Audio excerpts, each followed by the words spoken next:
নমস্কার বন্ধুরা, জমল চ্যানেলে সবাইকে স্বাগতম। বন্ধুরা দেখতে পাচ্ছ মিঠুর আজকে অনেক খেলার ভিডিও নিয়ে আসছি বন্ধুরা। তো তোমরা অনেকজনে আমাদেরকে কমেন্ট করেছিলে যে মিঠুকে আমরা খেলার ভিডিও দেখতে চাই। তো বন্ধুরা আমি সকাল সকাল মিঠুকে একদম খাঁচার উপরে রাখি দিই আর দেখি মিঠু মানে কি করে না করে তার খেলার এই যে দৃশ্যগুলো মুহূর্তগুলো ভিডিও করার চেষ্টা করি। মিঠু কিন্তু এদিক ওদিক করে ছটফট করে খুব সুন্দরভাবে খেলছে আজকে, কারণ আজকে মিঠু খুব খুশি। সকালবেলা তাকে আমি খাঁচার থেকে মুক্ত করে দিয়েছি। তো মিঠু দেখতে পাচ্ছ বন্ধুরা এদিক ওদিক করে উড়ানোর চেষ্টা করছে, আবার ফের আবার এদিক ওদিক করে তাকাচ্ছে, খেলছে। সত্যি খুব ভালো লাগছে এই দৃশ্যটা। বন্ধুরা তোমাদের যদি ভালো লাগে অবশ্যই লাইক কমেন্ট সাবস্ক্রাইব করবে চ্যানেলটাকে, কারণ মিঠুরা এরকম আরও খেলার ভিডিও পুরো রেগুলার চলে আসবে। দেখতে পাচ্ছ মিঠু এদিক থেকে ওদিক থেকে দেখো।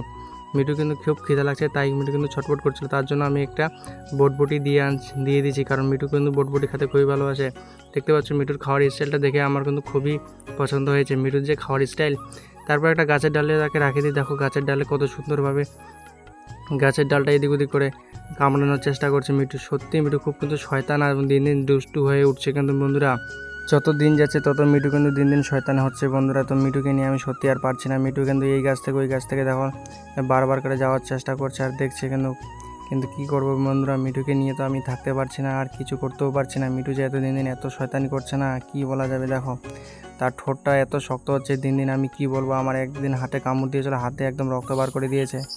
আর দেখো মিঠু দেখো এই গাছের ডালে এই বাস থেকে ওপাস করছে। দেখতে পাচ্ছ বন্ধুরা মিঠু কত সুন্দরভাবে গাছের ডালে খেলা করছে।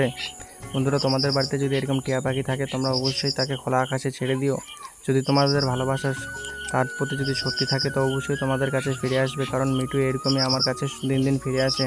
দেখতে পাচ্ছ মিঠুকে আমরা কিন্তু খাঁচার বাইরে লালন পালন করে থাকি, তাই কিন্তু মিঠু খুব সুন্দর। এবং আমাদের বন্ধুরা তোমরা দেখতে পাচ্ছ মিঠু কিন্তু আমার দিকেই তাকিয়ে আছে। মিঠু কিন্তু এমনি সময় আমার দিকে এরকম করে তাকিয়ে থাকে না, কারণ আমি ক্যামেরা করছি তাই মিঠু বুঝতে পারছে। মিঠু কিন্তু ক্যামেরার সামনে খুব লজ্জা পায়। মিঠু খুব শয়তান, ক্যামেরার সামনে কিছু কথা বলে না, চুপচাপ থাকে এবং এমনি সময় খুব বক বক করে। খিদা লাগলে তো বেশি করে পাগলের মতন বক বক শুরু করে খিদা লাগলে বন্ধুরা। তাই মিঠুকে নিয়ে আমি আর পারছি না। কি করা যায় তারাই তোমরা কমেন্ট করে আমাকে জানাও। দেখো মিঠুর কত সুন্দরভাবে তার ডেনা পরিষ্কার করছে এবং শরীরটা পরিষ্কার করছে আর বারবার করে আমার দিকে দেখছে। মানে মিঠু কি একদম কি সুন্দর ব্যায়াম শুরু করে দিয়েছে বন্ধুরা। এদিকে মিঠু আমার দিকে এইভাবে তাকিয়ে আছে হঠাৎ করে, কেন ক্যামেরার সামনে যে এত শরম বা লজ্জা করে যে আমি ভাবতে পারছি না বন্ধুরা। মিঠু দেখো কি মানে কামড়াচ্ছে, দেখো গাছের কাঠগুলা।